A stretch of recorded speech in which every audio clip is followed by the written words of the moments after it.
सुनिए, देखिए, समझिए सनातन सत्य। जैसी दृष्टि वैसी सृष्टि, दृष्टि विज्ञान।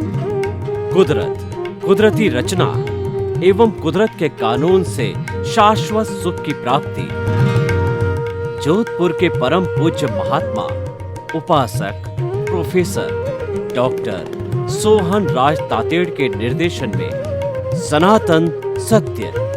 जैसी दृष्टि वैसी सृष्टि, दृष्टि विज्ञान।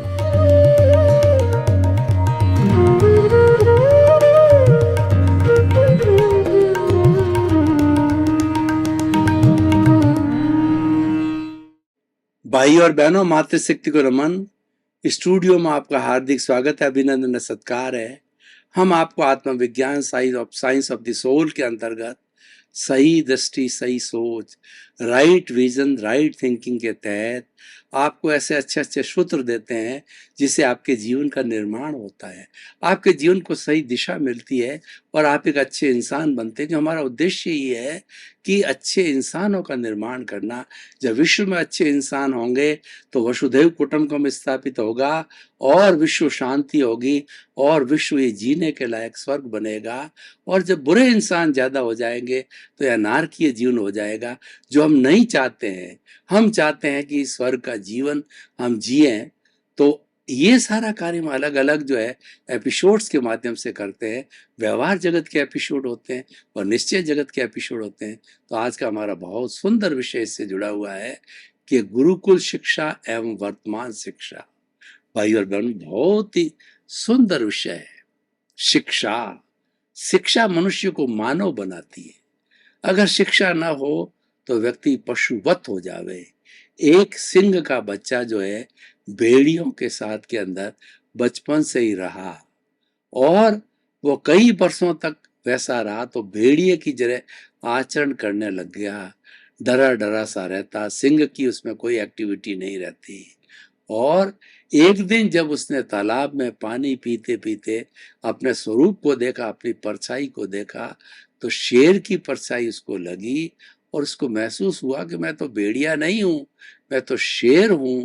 तब जब उसको अस्तित्व का पहचान हुआ, तो शेर होता है वो जंगल का राजा होता है। तो अपने अस्तित्व की पहचान होते ही जो है उसने फिर अपना जीवन शेर के अनुरूप जीना चालू किया। तो कहने का अर्थ क्या होता है कि ये जो शिक्षा है ये मनुष्य को जो है शिक्षित करती है, मनुष्य को सिविलाइज्ड करती है, मनुष्य को अच्छा इंसान बनाती है। और उसके भीतर छिपी हुई शक्तियां, जैसे उस भेड़िए को, उस शेर को जो भेड़िए में भेड़िए के रूप में मानता हो, जो अपनी शक्तियों का एहसास हुआ, तो शिक्षा हमारे भीतर जो अथाह शक्तियां हैं, अथाह संभावना है, उनको बाहर ला करके उनको उजागर करती है और व्यक्ति को सक्षम बनाती है। यही शिक्षा का उद्देश्य है।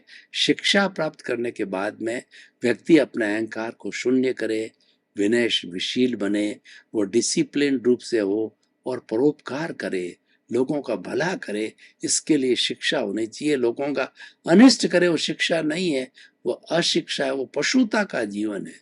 मनुष्य और पशु के बीच में क्या डिफरेंस है कि मनुष्य जो है वो मानववादी होता है और पशु जो है वह, उसके कोई नियम नहीं, उसकी कोई सोच नहीं है, वो किसी को भी मार सकता है।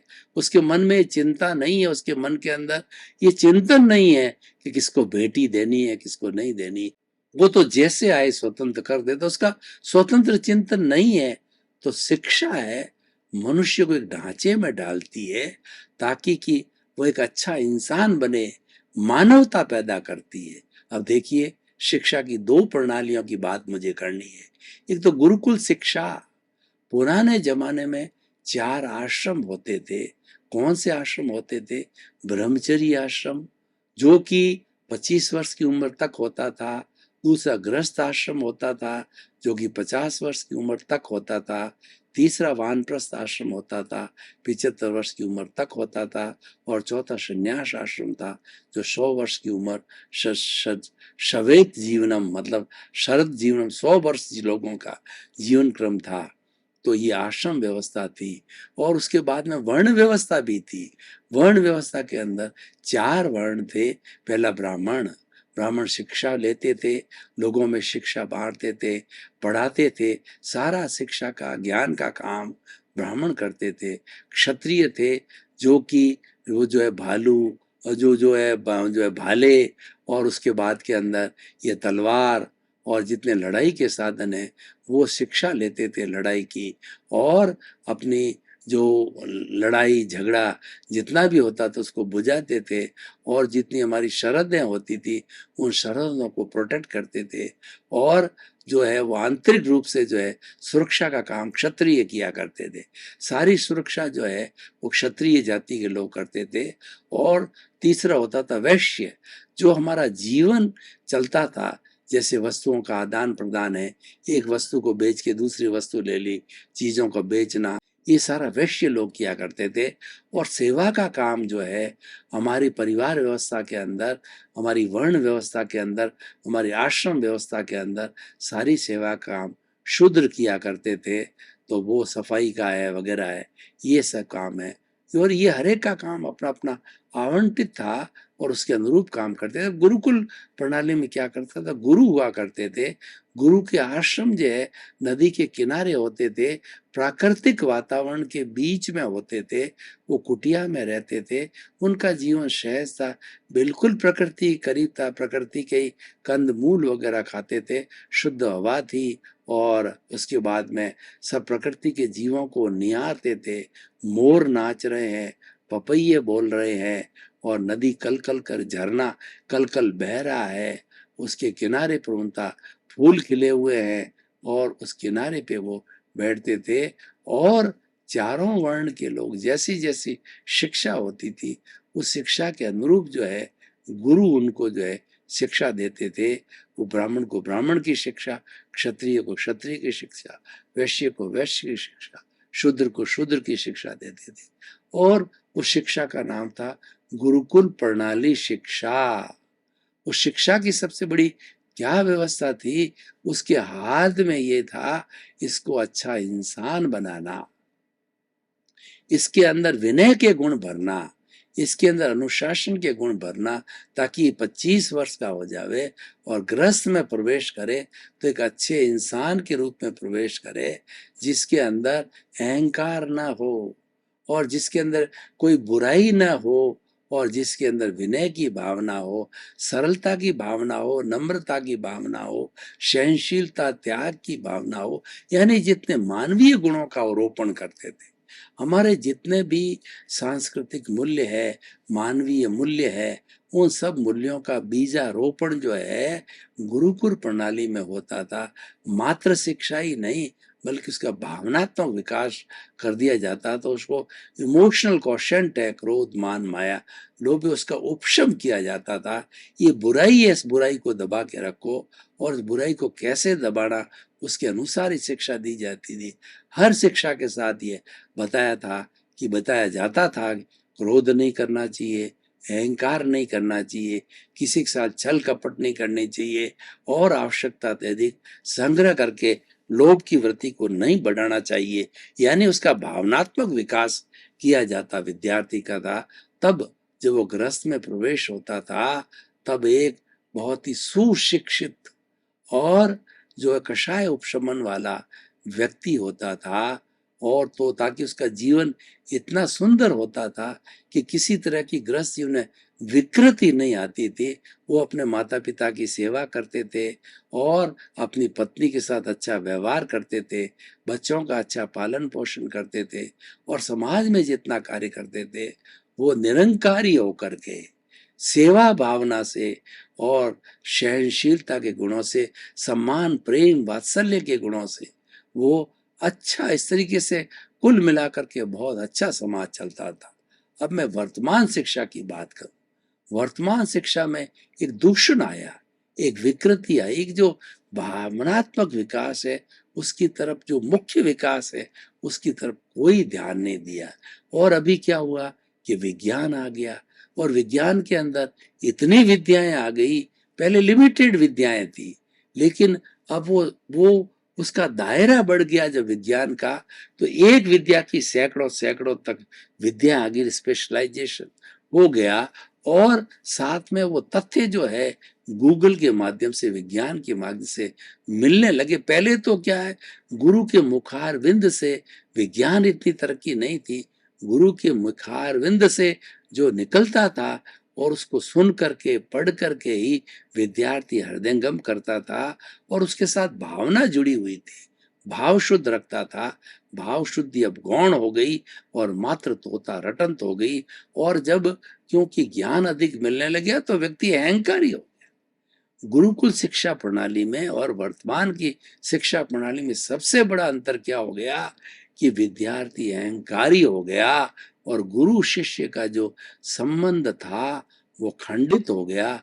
आज गुरु भी कॉमर्शियल हो गया और विद्यार्थी भी कॉमर्शियल हो गया।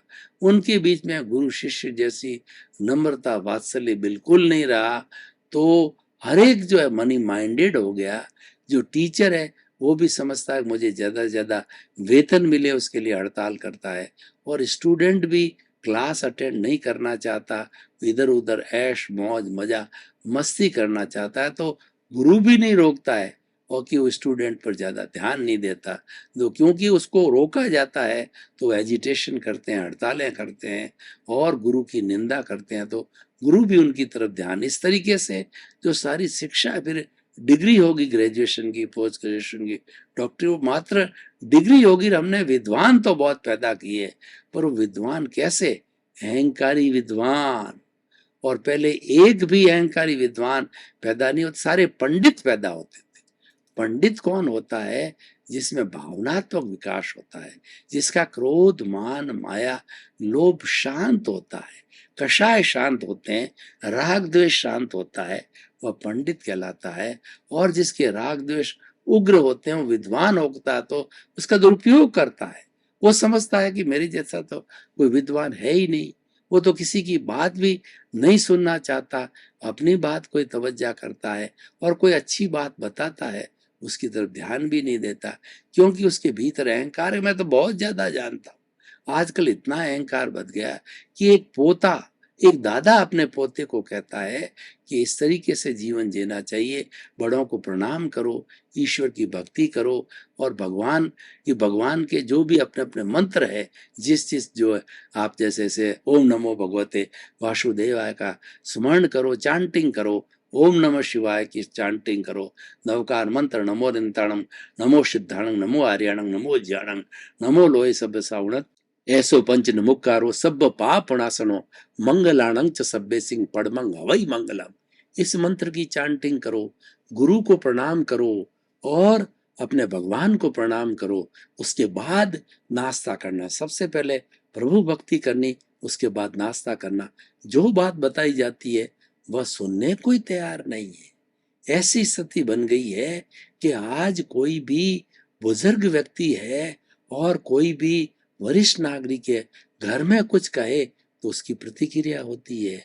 उसकी जो माँ कहने को आ जाती है, एक बच्चा तो रात में देर तक पड़ा हुआ, आप इसको जल्दी उठने की बात कर रहे हो, इसके तो स्कूल के लेट हो रहा है, तो ये कब मंत्र का उच्चारण करेगा? यूं करके सारा सिस्टम बिगड़ गया, मनमानी चालू हो गई। तो मैं क्या कहना चाह रहा हूं कि वर्तमान की शिक्षा प्रणाली ने विद्यार्थी को अहंकारी बनाया और उसका भावनात्मक विकास रुक गया। सबसे बड़ा जो जो वर्तमान शिक्षा प्रणाली में दोष आया है, भावनात्मक जो है वो विकास रुक गया। तो अब हमें निराश नहीं होना है, हमें पुनः हमारे मूल्यों की स्थापना करना है कि हमारी वर्तमान शिक्षा प्रणाली का हम दोष नहीं देते, क्योंकि ये विज्ञान से जुड़ी हुई है, वो तो रहेगा।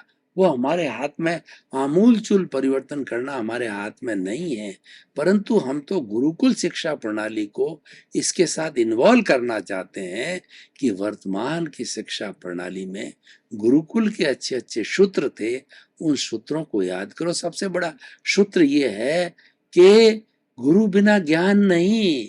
विद्यार्थी ये चिंतन करे कि गुरु गोविंद दाऊ खड़े और काके लाकू भाई, बलियारी गुरु आपनी और गोविंद दियो बता है। यानी गुरु के प्रति जो है भावना को पैदा करना है अच्छा, ताकि वो शिक्षा जितनी बताए उसका नजरिया अच्छा रहे, वो उस गुरु के द्वारा दी गई उसकी मुखारबिंद से निकली हुई जो है वो शिक्षा को आत्मसात बढ़िया से करे। और दूसरा, हम स्पिरिचुअलिटी लाना चाहते हैं। पहले क्या था कि हमारी शिक्षा में स्पिरिचुअलिटी को स्थान था, वो स्पिरिचुअलिटी खत्म हो गई। हम तो इतने नरम धर्मनिरपेक्ष क्या हो गए, उच्छृंखल हो गए। धर्मनिरपेक्षता अच्छी है। धर्मनिरपेक्षता ये नहीं कहती है कि आप स्पिरिचुअलिटी को जीवन में मत लाओ। धर्मनिरपेक्षता ये करती है कि सर्वधर्म समभाव करो, सारे धर्म के लोग एक साथ जिए, इस तरीके की ऐसी नीति बनाओ, एक ही प्लेटफॉर्म पे बात करके और शांति से कोई रास्ता निकाले। सभी धर्म के लोग सभी धर्मों को आदर करो, क्योंकि धर्म बुरा है ही नहीं। हर धर्म के जो अपने संस्थापक ने अच्छी बात की हो, क्योंकि अच्छी बात इसलिए की वो भीतर जगत के अंदर गए, वो शब्दों से परे गए और उन्होंने अल्टीमेट ट्रुथ को पकड़ा, उन्होंने कुदरत के कानून को पकड़ा, उन्होंने सनातन सत्य को पकड़ा, उन्होंने दृष्टि को पकड़ा, सबको एक जैसी मिली। तो भाषा मैं बोल रहा हूं, वो मेरे शब्द अलग हो सकते हैं, लेकिन मेरे अभिप्राय में कोई फर्क नहीं है। आप बोलोगे तो आपके शब्द अलग हो सकते हैं, लेकिन आपका अभिप्राय अच्छा है, तो अभिप्राय में भावों में कोई फर्क नहीं आता है। तो कुल मिलाकर के हमारी भाव शुद्धि को हमें बढ़ाना है, और जब भाव शुद्धि होगी तो व्यक्ति को हमें कुल मिलाकर के निरंकारी जो है हमें एक स्टूडेंट पैदा करना है, निरंकारी शिक्षक पैदा करना है, ताकि ये अहंकार हमारे समाज में जाए। हमारे समाज को जो विघटित करने वाला ईगो है, अहंकार है, कषाय है, राग द्वेष है, क्रोध है, मान माया लोभ है।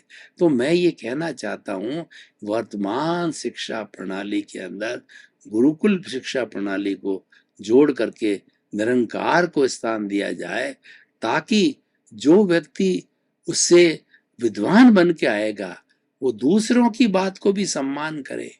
क्योंकि दुनिया तो सबकी है, दुनिया अकेले की थोड़ी है, दुनिया तो सबको जीने के लिए। हमें अनेकांतवादी बनाना, लोगों को एकांतवादी नहीं बनाना। अनेकांतवाद एक अमृत है। अनेकांतवाद की थ्योरी क्या है कि किसी दृष्टि से जो मैं कह रहा हूं बात, वो सही हो सकती है। आप देखें, मेरा दृष्टिकोण है, मेरा अभिप्राय है, मेरा चिंतन है। और एक दृष्टि एकांतवादी क्या कहती है, मैं कह रहा हूं वो सही है, मेरा धर्म ही सही है, मेरे धर्म का पालन करोगे तो मुक्ति मिलेगी, और धर्मों में मुक्ति नहीं है। ये अनेकांतवादी, ये एकांतवादी है। आप बहुत सही बात कह रहे होंगे, लेकिन क्योंकि आप निरपेक्ष हो गए, आप एकांतवादी हो गए, तो आप मिथ्या हो गए, आप झूठ हो गए। और मेरे दृष्टिकोण के अंदर बहुत ज्यादा सत्य नहीं है, पर मैं तो सापेक्ष दृष्टि से कहता हूं कि मेरा भी ये धर्म है। आप कहते हो मेरा ही धर्म है, मैं कहता हूं मेरी भी ये चिंतन जी ये विचारधारा है। आप मानो या ना मानो, आपकी मर्जी। तो मैं अगर मान लो बहुत ज्यादा सत्य नहीं है, तो भी मैं सापेक्ष होने से मैं सही हो गया, और आपकी बिल्कुल सही है। आप निरपेक्ष होने से, ही लगने से आप गलत हो गए, और भी लगने से मैं सही हो गया। तो इसीलिए जीवन के अंदर अनेकांत को स्थान दो। क्यों? किसी न किसी दृष्टि से कोई न कोई बात, हर एक बात सत्य होती है। हर एक का दृष्टिकोण होता है, किस दृष्टिकोण से कही जाती है, किस अभिप्राय से कही जाती है, और उस बात को किस अभिप्राय से लो। तो देखिए, कई बार क्या होता है कि हम जो दवाई लेते हैं, उस दवाई के अंदर विष मिला हुआ रहता है। वो विष भी जो है हमारी सेहत के लिए काम करता है, थोड़ी मात्रा में होता है। तो ये एक अभिप्राय हुआ। विष तो व्यक्ति को मार देता है, लेकिन वो दवाई के अंदर अभिप्राय अफीम टाइप मिलाया जाता है, वो विष टाइप होता है, तो वो व्यक्ति को स्वास्थ्य देता है। हर चीज का अभिप्राय होता है, और excess of everything is bad. जब हम कोई चीज अधिकता में उपयोग में लेते हैं, अहंकार के रूप में उपयोग लेते हैं, वो खराब हो जाती है। और निरंकार के रूप में जो बात की जाती है वो बात जो है लोगों को अच्छी लगती है कि ये बात कह रहा है, ये कोई तथ्यात्मक बातों में सुनना चाहिए। और अहंकार के वशीभूत, अहंकार की वाणी के अंदर, घमंड के अंदर कोई व्यक्ति बोलता है, कोई उसको सुनना पसंद नहीं करता है, क्योंकि वह जो वो चार्ज हो जाती है अहंकार से, वो चार्ज हो जाती है क्रोध मान माया लोभ से। तो कुल मिला करके मेरी बात का अर्थ ये है कि हम वर्तमान शिक्षा प्रणाली के अंदर जो भावनात्मक विकास रुक गया है, जो भाव शुद्धि रुक गई है, और उस भाव शुद्धि कारण में अहंकारी विद्यार्थी, अहंकारी विद्वान, अहंकारी इंसान पैदा हो रहे हैं, जो सोसाइटी में जाके विघटन करते हैं, सोसाइटी में जाके बखेड़ा खड़ा करते हैं, और जो एडजस्ट नहीं होते परिवार में। देखिए कोई भी अहंकारी होगा व्यक्ति, न तो परिवार में एडजस्ट होता है, न समाज में एडजस्ट होता है। जब ऐसे लोग ज्यादा हो जाएंगे तो क्या होगा कि हमारा जो समाज है वो बिगड़ जाएगा, उसका बंटा धार हो जाएगा। समाज जो है वह गंदा हो जाएगा। हमें समाज को गंदा नहीं करना, हमें देश को, राष्ट्र को, विश्व को गंदा नहीं करना है। तो उससे हमें जो है भाव शुद्धि को स्थान देता है, वो गुरुकुल प्रणाली में है। गुरुकुल प्रणाली में सबसे पहले अहंकार रूपी जहर की थैली को काट दिया जाता है, उसको कुचला जाता है। और हर महान व्यक्ति ये कहता है कि अपने अहंकार को कुचलो। और ये अहंकार क्या है? यही तो अज्ञान है, यही तो हमें स्वरूप की जागृति नहीं होने देना। ये गया और आपने स्वरूप में जागृत हो गए, आप सिद्ध बुद्ध मुक्त बन जाए। हमें कौन रोक रहा है मुक्ति में जाने को? हमें मुक्ति में जाने को अहंकार रोक रहा है, हमें राग द्वेष रोक रहा है। ये राग द्वेष रूपी वेल्डिंग है, राग द्वेष रूपी जो हमारा जो जो अज्ञान है वही हमको रोके रखा है। वही हमको ये शरीर और मतलब कार्बन शरीर, मूल कार्बन शरीर है, उससे स्थूल शरीर आया। तो उसका जो रूट कॉज है वो हमारी कॉजल बॉडी है, वो कॉजल बॉडी से ही सब कुछ मिलता है। उस कॉजल बॉडी को खत्म करने के लिए वो हमें अहंकार के वेल्डिंग को मिटाना है, यानी हमें अज्ञान के वेल्डिंग को मिटाना है। तो जब गुरुकुल प्रणाली हमारी वर्तमान शिक्षा प्रणाली में इंट्रोड्यूस हो जाएगी, हमारे पुराने मूल्य जो वर्तमान मूल्यों के साथ में जुड़ेंगे, बहुत इजी है, क्योंकि वो जीवन भी हमने ही जिया था। कोई गुरुकुल प्रणाली बाहर से नहीं आई है, और वर्तमान शिक्षा प्रणाली भी हमने ही स्थापित की है, कोई बाहर से नहीं है। एक थोड़ी वैज्ञानिक पद्धति हो गई है कि विज्ञान की तरह, हम विज्ञान को बुरा नहीं कहते, हम तो संतुलन में विश्वास करते हैं, हम सामंजस्य में विश्वास करते हैं। हम तो कह रहे हैं सब चीज अच्छी है। आप जो है अनेकांत दृष्टि रखो, हर चीज अच्छी है। भगवान ने सृष्टि के अंदर एक रेत का कण भी बुरा नहीं बनाया। वो बुरा कब होता है कि हमारा अहंकार का नजरिया उसको बुरा करता है।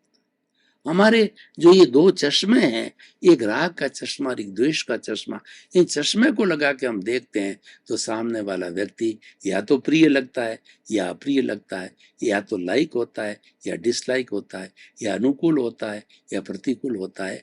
आपने इस चश्मे को उतार दिया और आपने सामने वाले व्यक्ति को तीसरे नेत्र से देखा, समता भाव से दिखा, तो न्यूट्रल भाव से देखा, तो ना तो प्रियता है ना अप्रियता है। वो मानव जैसा दिखेगा, वो इंसान जैसा दिखेगा, आपके जैसा दिखेगा, कोई फर्क नजर नहीं आएगा। तो हमारे दृष्टिकोण को बदलता है। यही तो, इसीलिए हम कहते हैं जैसी दृष्टि वैसी सृष्टि। रियल दृष्टि क्या है? रियल दृष्टि ये है कि तुम्हारा स्वरूप है वो निरंकारी है। तुम्हारा जो मूल स्वभाव है वो स्वभाव है अनंत शक्तियों वाला है, और वो अनंत गुणों वाला है। अनंत ज्ञान, अनंत दर्शन, अनंत जो है शक्ति और अनंत सुख का भंडार का तुम्हारा स्वरूप है। उस स्वरूप को बिगाड़ा किसने? उस स्वरूप को बिगाड़ा है अहंकार दृष्टि ने, उस अज्ञान ने बिगाड़ा है। उस अज्ञान को हटा दो, तुम्हें ज्ञान हो जाएगा। बड़ी सिंपल सी बात है। और उस अज्ञान को हटाने के लिए हमारी शिक्षा प्रणाली में हर हालत के अंदर हमारे मूल्यों की स्थापना करनी पड़ेगी, हमारी भाव शुद्धि करनी पड़ेगी, हमें भावनात्मक विकास करना पड़ेगा। और वो भावनात्मक विकास का रोल मॉडल है वो गुरुकुल प्रणाली है कि आपस में संबंध अच्छे बने, स्टूडेंट से स्टूडेंट के संबंध अच्छे हों और स्टूडेंट और टीचर के संबंध सहानुभूति के हों, प्रेम और वात्सल्य के हों।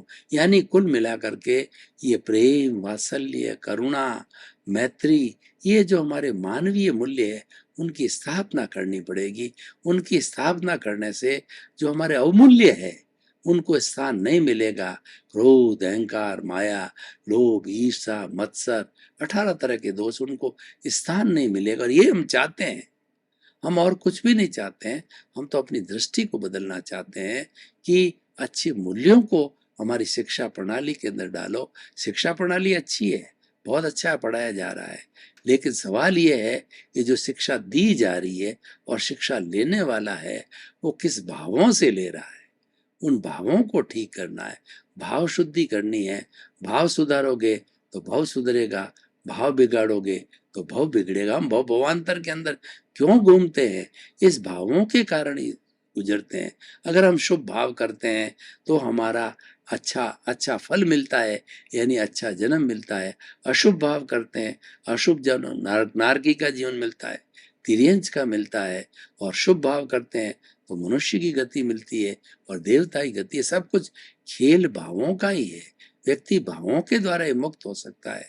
अच्छे भावों को, अच्छा इंसान अच्छे भावों से बनता है।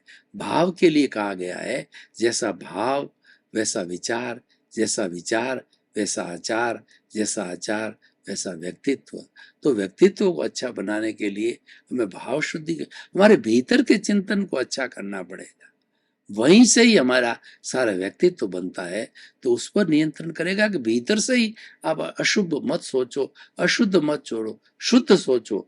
न तो शुभ सोचो न अशुभ सोचो, शुद्ध सोचो। शुद्ध चिंतन क्या है कि मेरा स्वरूप है वो शुद्ध है और इसके साथ पुण्य और पाप है उसको भी हटाना है। बिल्कुल एब्सोल्यूट शुद्ध स्वरूप को समझना है। वो क्या है कि मैं तो अमूर्त हूँ, मैं तो शुद्ध आत्मा हूं। मेरा अस्तित्व, हर व्यक्ति, हर चिंतनशील प्राणी जब ये सोचने लग जाएगा कि मेरा अल्टीमेट स्वरूप क्या है, वो अमूर्त है और वो विशुद्ध है। विशुद्ध कैसा? अनंत ज्ञान, अनंत दर्शन। आपका बहुत बहुत धन्यवाद। आप हमारे साथ जुड़े रहिए। आप हमारे साथ जुड़े हुए हो, आपको बहुत अच्छा ज्ञान मिलने वाला है। और जब ज्ञान को आप हृदयंगम कर दोगे, आत्मसात कर लोगे, वो दृष्टि को प्राप्त कर लोगे, तो आपकी सृष्टि बन जाएगी।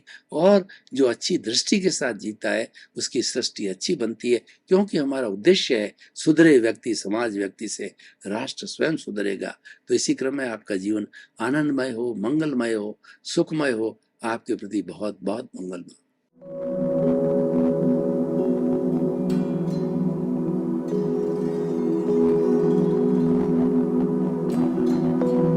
एक ऐसा अंतर्राष्ट्रीय ख्याति प्राप्त मानव जो गुरु प्रेरणा से पिछले 20 वर्षों से वानप्रस्थ जीवन जीते हुए 24 घंटे मानवता की सेवा में संलग्न है। एक ऐसा मानव जो अभी राष्ट्रीय, अंतर्राष्ट्रीय टीवी चैनलों पर 7,500 एपिसोड के माध्यम से सनातन सत्य, आत्मविज्ञान एवं पुनरुत्थान, व्यवहार एवं निश्चय जगत के जीवनोपयोगी विषयों पर हृदय स्पर्शी प्रवचन कर चुका है। उस मानव का नाम है महात्मा उपासक प्रोफेसर डॉक्टर सोहन राज तातेड़। प्रोफेसर तातेड़ द्वारा योग, दर्शन, शिक्षा विषयों पर रचित पीएचडी स्तर के 250 शोध ग्रंथ भारत के 100 प्रतिष्ठित विश्वविद्यालयों में शोधार्थी पढ़ रहे हैं तथा वे सभी शोध ग्रंथ वहां की सेंट्रल लाइब्रेरियों में उपलब्ध हैं। महात्मा सोहन राज ने अभी तक हजारों स्कूलों, कॉलेजों, विश्वविद्यालयों एवं संस्थाओं में सेमिनार, वर्कशॉप, कैंप लगाकर लाखों विद्यार्थियों को योग, दर्शन, शिक्षा का प्रशिक्षण देकर उन्हें सुसंस्कारित किया। डॉक्टर तातेड़ ने भारतीय संस्कृति उत्थान के 4000 से अधिक समसामयिक विषयों पर आर्टिकल लिखकर ऑनलाइन जर्नल, पत्रिकाओं, वेबसाइट्स पर प्रकाशित किया, जिसका उपयोग लाखों पाठक कर रहे हैं। उपासक तातेड़ के 5000 से अधिक आज का सुविचार, आज का शुभ संदेश, आज का मंगल भावना योग आदि चिंतन websites, Twitter, blogger, Facebook, YouTube माध्यमों से लाखों लोग अपना जीवन निर्माण कर रहे हैं। मानवता के मसीहा ऐसे महामानव महात्मा सोहन राज तातेड़ के प्रोफाइल को अभी तक विश्व के 20 लाख दर्शक यूट्यूब पर, 12 लाख गूगल पर एवं लाखों दर्शक फेसबुक, ब्लॉगर, ट्विटर और इंस्टाग्राम पर देख चुके हैं।